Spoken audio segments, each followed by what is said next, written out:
নবী সাল্লাল্লাহু আলাইহি সাল্লাম বলেছেন, বেলাল, আমি জান্নাতে আমি দেখেছি যে আমার আগে আগে তুমি হাঁটছো, এরকম মনে হচ্ছিল, এবং তোমার পায়ের জুতার আওয়াজ আমি শুনতে পেলাম। বেলাল, আমাকে বলো তুমি কি আমল করো? বেলাল রাদিয়াল্লাহু আনহু বললেন, হে আল্লাহর রাসূল, আমার তো এরকম বিশেষ কোনো আমল নাই, আপনি যা বাতান সেগুলাই তো। আমি খুব গুরুত্বের সাথে, বিশেষ গুরুত্বের সাথে স্পেশাল কোনো আমল করি, সেরকম আহামরি এরকম কোনো বিশেষ আমল তো নাই। তবে একটা আমল আমার আছে, সেটা হলো, হে আল্লাহর রাসূল, দিন এবং রাত যখনই আমি অজু করি, অজু করার পর আমি 2 রাকাত নামাজ পড়ি, তাহিয়াতুল ওযু পড়ি। এটা আমি কখনো ছাড়ি না। নবী করিম সাল্লাল্লাহু আলাইহি সাল্লামের আর বুঝতে বাকি ছিল না তার বিশেষ স্পেশাল আমল, যেটা হয়তো আমরা অনেকেই আজকাল করি না। বিশেষ করে আমাদের সমাজ থেকে তাহিয়াতুল ওযু নামাজ বিলুপ্ত হয়ে গেছে, এই সুন্নাত আজ হারিয়ে গেছে। আমরা ওযু করার পর 2 রাকাত নামাজ পড়ার বেশিরভাগ মানুষ অভ্যস্ত না। তাহিয়াতুল ওযু তো পড়ার কথা, তাহিয়াতুল মসজিদও আমাদের সমাজ থেকে হারিয়ে গেছে। মানুষ মসজিদে চলে যায়, ধাপ করে বসে যায়, অথচ নবী সাল্লাল্লাহু আলাইহি সাল্লাম বলেছেন, ইদা দাখালা আহাদুকুমুল মাসজিদা, তোমাদের কেউ যদি মসজিদে প্রবেশ করে, ফালা ইয়াজলিস হাত্তা ইউসাল্লি রাকাতাইন, তাহলে সে মসজিদে ঢুকে যেন 2 রাকাত নামাজ পড়া ছাড়া না বসে। নবী করিম সাল্লাল্লাহু আলাইহি সাল্লাম এত গুরুত্ব দিতেন। এক ব্যক্তি এসে বসে গেছে, তিনি তাকে বলেছেন, তুমি কি 2 রাকাত নামাজ পড়েছো? লোকটি বলেছে, না পড়ি নাই। নবীজি বলেছেন, কুম, দাঁড়াও, তুমি 2 রাকাত নামাজ পড়ো, তারপরে বসো। আল্লাহর ঘরের সম্মানার্থে গিয়ে বসতে হলে তুমি 2 রাকাত নামাজ পড়বে, তারপরে গিয়ে বসবে। এই তাহিয়াতুল মসজিদ আমাদের সমাজ থেকে হারিয়ে গেছে। আর তাহিয়াতুল ওযু, এটা তো আমরা অনেকে জানিও না, যে যতবার আপনি ওযু করবেন, ওযু করার পর কোনো কথাবার্তা অন্যান্য কাজকাম করার আগে, ওযু করার পর দ্রুততার সাথে আপনি কিবলামুখী হয়ে 2 রাকাত নামাজ পড়ে ফেলবেন। এটা ওযুর সম্মানে, এটাকে তাহিয়াতুল ওযু বলা হয়। বেলাল রাদিয়াল্লাহু আনহুর এই আমলটির কারণে নবী সাল্লাল্লাহু আলাইহি সাল্লাম তার পায়ের আওয়াজ জান্নাতে শুনতে পেয়েছেন। এই আমলটা আমরা শুরু করব তো ইনশাআল্লাহ। আল্লাহ আমাদেরকে আমল করার তৌফিক দান করুন। নবী করিম সাল্লাল্লাহু আলাইহি সাল্লাম জান্নাতে এরকম আর অনেকগুলো দৃশ্য দেখতে পেয়েছেন। আমরা এরপরে জানবো যে নবী করিম সাল্লাল্লাহু আলাইহি সাল্লাম মেরাজ শেষ করে, মেরাজের প্রাককালে, মেরাজের মধ্যে নবী সাল্লাল্লাহু আলাইহি সাল্লামের জীবনের সবচেয়ে বড়, মেরাজের পুরো সফরের মধ্যে সবচেয়ে বড় ঘটনা কোনটা ঘটেছে? সবচেয়ে বড় ঘটনা ঘটেছে আল্লাহর পক্ষ থেকে সালাত বা নামাজের যে বিধান দিয়েছেন মেরাজে। এটা ছিল তার মেরাজের সবচাইতে ফোকাস পয়েন্ট, সবচাইতে গুরুত্বপূর্ণ ঘটনাবলীর অংশ। আল্লাহ রাব্বুল আলামিন নবী করিম সাল্লাল্লাহু আলাইহি সাল্লাম যখন আল্লাহর কাছে গেলেন, আল্লাহর প্রশংসা ইত্যাদি নিবেদন করলেন, আল্লাহর কুদরত অবলোকন করলেন, আল্লাহর শুকরিয়া আদায় করলেন। তিনি যখন ফিরে আসছেন আল্লাহর অনুমতি নিয়ে, তখন আল্লাহ রাব্বুল আলামিন নবী করিম সাল্লাল্লাহু আলাইহি সাল্লামকে 50 ওয়াক্ত নামাজ দিলেন, যে যাও, তোমার উম্মতের জন্য 50 ওয়াক্ত নামাজ দেওয়া হলো। প্রতিদিন রাত দিন 24 ঘন্টার ভিতরে 50 বার তারা নামাজ পড়বে, এটা ফরজ করে দেওয়া হলো, তুমি এটা নিয়ে যাও। নবী আলাইহিস সালাম এটা নিয়ে আসছিলেন। প্রতিমধ্যে তার সাথে ষষ্ঠ আকাশে মুসা আলাইহিস সালাম, পঞ্চম আকাশে মুসা আলাইহিস সালামের সাথে সাক্ষাৎ। মুসা আলাইহিস সালাম বললেন যে, আমি বনি ইসরাইলের নবী হিসাবে, তাদের দায়িত্বশীল হিসাবে আমার অভিজ্ঞতার আলোকে বলছি, তোমার উম্মত দিন এবং রাত 24 ঘন্টার মধ্যে অন্যান্য কাজকাম সব করে এর ফাঁকে আবার 50 বার নামাজ, এটা তারা পড়তে পারবে না, এটা তাদের জন্য কষ্টকর হয়ে যাবে। অতএব তুমি আল্লাহর কাছে গিয়ে এই নামাজ একটু কমায় আনো। নবী সাল্লাল্লাহু আলাইহি সাল্লাম আল্লাহর কাছে গেলেন, যা বলেন, আল্লাহ, আমার উম্মতের জন্য এটা অনেক কষ্ট হয়ে যাবে, আপনি একটু কমায় দেন। আল্লাহ তাআলা তাকে 5 ওয়াক্ত কমায় 45 ওয়াক্ত দিলেন। এরপরে আবার আসলেন মুসা আলাইহিস সালামের সাথে সাক্ষাৎ, তিনি আবারও বললেন একই কথা, আবার নবীজি ফিরে গেলেন, আল্লাহ তাআলা আরো 5 ওয়াক্ত কমায় দিলেন। এভাবে কমাইতে কমাইতে 9 বার আসা যাওয়া হলো, এবং 5 9 45 ওয়াক্ত নামাজ কমানো হলো, থেকে গেল 5 ওয়াক্ত। এরপরে নবী সাল্লাল্লাহু আলাইহি সাল্লাম মুসা আলাইহিস সালামের কাছে এসে বলল যে, আমি আর আল্লাহর কাছে কমানোর জন্য যেতে পারবো না, আমি বিব্রত বোধ করছি, ইতস্তত বোধ করছি যে একটা বিষয় কতবার কমাবো।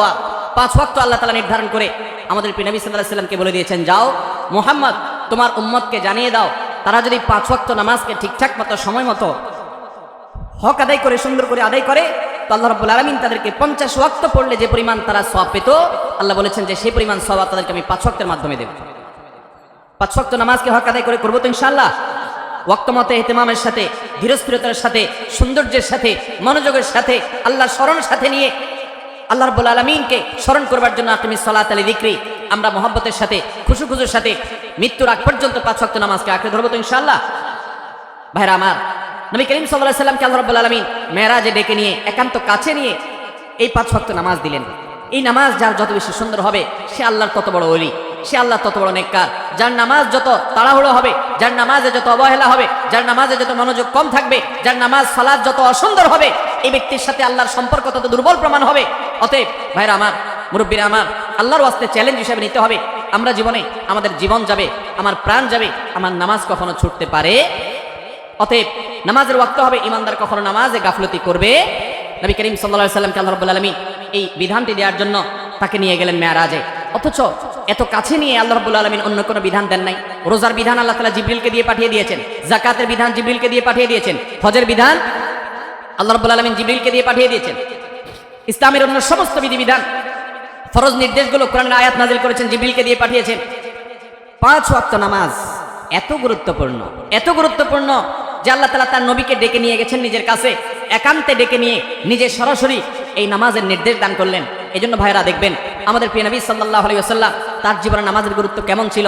তিনি যখন মৃত্যু সজ্জায় দুনিয়া থেকে বিদায় নেওয়ার ঠিক আগ মুহূর্ত যখন চলছে, জীবন সায়ান্নে এরকম কঠিন একটা পরিস্থিতিতে তিনি প্রচন্ড অসুস্থ, জ্বরে অসুস্থতায় বারবার তিনি বেহুশ হয়ে যাচ্ছিলেন। তিনি পানি আনাচ্ছিলেন, হুঁশ আসার সাথে সাথে একটু হুঁশ ফিরে এসেছে, সাথে সাথে পানি আনালেন এবং পানি ঢাললেন, ওযু করলেন, মুখে পানি ঢাললেন, শরীরে পানি ঢাললেন, ঢালার পরে কিছুটা আরাম বোধ করলেন, আবার সেন্সলেস হয়ে গেল। এরপরে আবার যখন হুঁশ আসলো তিনি জিজ্ঞাসা করলেন লোকেরা নামাজ পড়ে ফেলেছে কিনা। বলা হল না আল্লাহ রাসূল, সবাই অপেক্ষা করছে আপনার ইমামতিতে নামাজ পড়বে, এদিকে আপনি অসুস্থ। এই কথা বলার পর তিনি আবার সেন্সলেস হয়ে গেলেন, আবার পানি ঢালা হলো, একটু সেন্স আসার সাথে সাথে আবারও একই কথা, মানুষেরা কি নামাজ পড়ে ফেলেছে। নবী করিম সাল্লাল্লাহু আলাইহি সাল্লামকে এই কষ্টের চোটে তিনি বেহুশ হয়ে যাচ্ছেন বারবার, যখন এই পানি ঢেলে তাকে একটু আরাম দিয়ে একটু হুঁশে ফিরে আনা হচ্ছিল, হুঁশে আসার সাথে সাথে তার প্রশ্ন সবাই নামাজ কি পড়ে ফেলেছে। এরপরে যখন তিনি মোটামুটি একটু স্টেবল হলেন, নামাজ পড়ার মতো হলেন, কিন্তু উঠে গিয়ে মসজিদে নববীতে যারা গেছেন মদিনাতে জানেন নবীজির মিম্বর এবং তার কবর, এই কবর এবং মিম্বর, কবরটা ছিল তার বাসা, তার হুজরা, তার উম্মুল মুমিনিনদের হুজরা, আয়েশা রাদিয়াল্লাহু আনহার হুজরা, ওখান থেকে তার মিম্বর সামান্য কয়েক গজ দূরত্ব। এই প্যান্ডেলের মাথাও হবে না, অল্প একটু জায়গা, এটুকু জায়গা নবী সাল্লাল্লাহু আলাইহি সাল্লাম পায়ে হেঁটে নামাজ পড়ার মতো ক্ষমতা ছিল না। এত দুর্বল হয়ে গেছেন, এত অসুস্থ, বারবার সেন্সলেস হচ্ছিল। তখন তিনি আব্বাস এবং আলী রাদিয়াল্লাহু তাআলা আনহুমা দুজন সাহাবীকে ডেকে দুইজনের কাঁধে 2 হাত দিয়ে শরীরের সবটুকু ভার তাদের উপরে ছেড়ে দিয়ে দুইটা পাকে মাটির সাথে টানতে টানতে, মাটির সাথে হেসরাতে হেসরাতে তিনি মিম্বরের কাছে আসলেন। কিন্তু ইমামতি করার মতো শক্তি শরীরে নাই। তিনি ইশারা দিলেন, মুরু আবু বকর ইউসাল্লি বিন নাস, তোমরা আবু বকরকে বলো ইমামতি করে যেন নামাজ পড়ায়। নবীজির সে শক্তি ছিল না। অথচ ভাইরা মাসআলা আমরা সবাই জানি, এরকম অসুস্থ যদি কেউ হয় তার জন্য মসজিদে আসা কি জরুরি? এত অসুস্থ হলে তিনি তো বাসায় নামাজ পড়তে পারেন। কিন্তু আমাদের প্রিয় নবী সাল্লাল্লাহু আলাইহি সাল্লাম, তার কাছে নামাজ এত গুরুত্বপূর্ণ ছিল, সালাত এত গুরুত্বপূর্ণ ছিল যে বারবার হুঁশ চলে যাচ্ছে, সেন্সলেস হয়ে যাচ্ছেন, হুঁশ ফিরে আসার সাথে সাথে আবারও একই কথা, নামাজ নামাজ, এবং ইমামতি করে নামাজ পড়ার মতো ক্ষমতা নাই। তারপরেও তিনি বাধ্য হয়ে যখন আবু বকর রাদিয়াল্লাহু তাআলা আনহু হিম্মত করছিলেন না তার পিছনে ইমামতি করার, তার সামনে ইমামতি করার, তখন নবী সাল্লাল্লাহু আলাইহি সাল্লাম নিজে ইমামতি করলেন কষ্ট করে। এবং তার পিছনে সাহাবা ইকরাম জামাতের সাথে নামাজ পড়লেন। নামাজের গুরুত্ব দেখেন ভাইরা আমার। খলিফাতুল মুসলিমিন ওমর ফারুক রাদিয়াল্লাহু তাআলা আনহু, তাকে যখন ফিরোজ আল লুলু নামে অগ্নিপূজক নরাধম ফজরের নামাজের ইমামতি করতে এসেছেন, তিনি খঞ্জরের আঘাতে তাকে যখন পরাস্ত করলো, অনেকগুলো আঘাত করেছে খলিফাতুল মুসলিমিনকে, তিনি নামাজের প্রথম রাকাত শেষ করেছেন, দ্বিতীয় রাকাতে তাকে আঘাত করে যখন জমিনে ফেলে দিয়েছেন, তখন সে ফিরোজ আল লুলু নামক অগ্নিপূজক নরাধম, এই কাফের, সে পালানোর চেষ্টা করছিল। সাহাবীরা তাকে থামানোর চেষ্টা যখন করেছে, বহু সাহাবীকে সে আঘাত করেছে। বিভিন্ন বর্ণনা থেকে বোঝা যায় 7 জন সাহাবী ওই জায়গায় উপস্থিত, ওই অবস্থায় মৃত্যুবরণ, শাহাদাত বরণ করেছেন। এবং এরপর অন্যান্য সাহাবীদেরকে বারবার সে খঞ্জর দিয়ে আঘাত করছিল। একটা পর্যায়ে সাহাবা ইকরাম একটা চাদর দিয়ে তার মুখ পেঁচিয়ে ফেলে তাকে পরাস্ত করে ফেলে। এরপরে যখন ওমর রাদিয়াল্লাহু তাআলা আনহুকে নিয়ে যাওয়া হলো তার বাড়িতে চিকিৎসা দেওয়ার জন্য, বারবার তিনি বেহুশ হয়ে যাচ্ছেন, প্রচন্ড আঘাতে জর্জরিত, পুরো শরীর থেকে রক্ত বের হয়ে শেষ হয়ে যাচ্ছে। যখনই একটু তার সেন্স আসছে, তিনি তার পরিবারের লোকদেরকে বলতে লাগলেন, পানি নিয়ে আসো। সবাই গ্লাসে করে বা কোনো বাটিতে করে পানি নিয়ে আসতে লাগলো, এমনভাবে সবাই মনে করেছে উনি পানি পান করবে। তিনি বলেন, না, পানি পান করার পানি তো না, ওযুর পানি নিয়ে আসো, কারণ আমার নামাজ তো বাকি আছে। ওযু করে তারপরে লোকদেরকে নির্দেশ করলেন নামাজের আয়োজন করার জন্য। ভাইরা আমার, নামাজের গুরুত্ব আজ মুসলমান আমরা বুঝি না। আল্লাহ রাব্বুল আলামিনের কাছে এটা এত গুরুত্বপূর্ণ। আপনি দাঁড়িয়ে পড়তে পারবেন না, বসে পড়বেন, বসে পড়তে পারেন না, শুয়ে পড়বেন, ইশারায় পড়বেন, ওযু করতে পারেন না, তায়াম্মুম করবেন। আপনার তায়াম্মুম করার ব্যবস্থাও যদি না থাকে, কোনো মাটি জাতীয় কিছু যদি আপনার হাতের কাছে না থাকে, তো ওই অবস্থায় আপনি নামাজ পড়বেন, সতর ঢেকে নামাজ পড়বেন। সতর ঢাকার মতো কোনো ব্যবস্থা যদি আপনার না থাকে, তাহলে ওই অবস্থায় আপনি বসে নামাজ পড়বেন। আপনি সমুদ্রে নিমজ্জমান, ওই অবস্থায় আপনি নামাজ পড়বেন।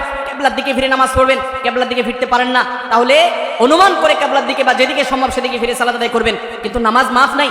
যুদ্ধক্ষেত্রে পর্যন্ত সালাতুল খাউফের বিধান আল্লাহ তাআলা কোরআন নাজিল করেছেন। সালাতুল খাউফ কি? সালাতুল খাউফ হলো যুদ্ধ চলছে রণাঙ্গনে, সম্মুখ যুদ্ধ, একেবারে মুখোমুখি আক্রমণ। এই মুহূর্তে নামাজের ওয়াক্ত হয়ে গেছে, নামাজ পড়তে গেলে শত্রুপক্ষ আক্রমণ করে সব শেষ করে ফেলবে। ইসলামের নির্দেশ, কোরআনের নির্দেশ হলো যে তখন তোমরা নামাজে জামাতের সাথে ওই অবস্থাতেও নামাজ পড়বে, কিন্তু একদল জামাতে নামাজ পড়বে, আরেক দল শত্রুদের সাথে লড়াই করে আত্মরক্ষা করবে। একদল যারা ইমামের সাথে নামাজ পড়ছে তারা এক রাকাত নামাজ শেষ করে, এক রাকাত সালাত শেষ করে তারা চলে যাবে যুদ্ধে।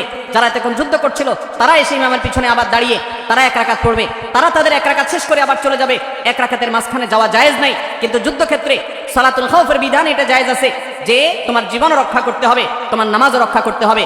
ইমানদার কখনো কোনো যুক্তিতে নামাজ ছাড়ার মতো কোনো সুযোগ, কোনো পরিস্থিতি, কোনো অবস্থা ইমানদারের জীবনে থাকতে পারে না, কারণ নামাজের চাইতে গুরুত্বপূর্ণ কোনো বিধান ইসলামে আর।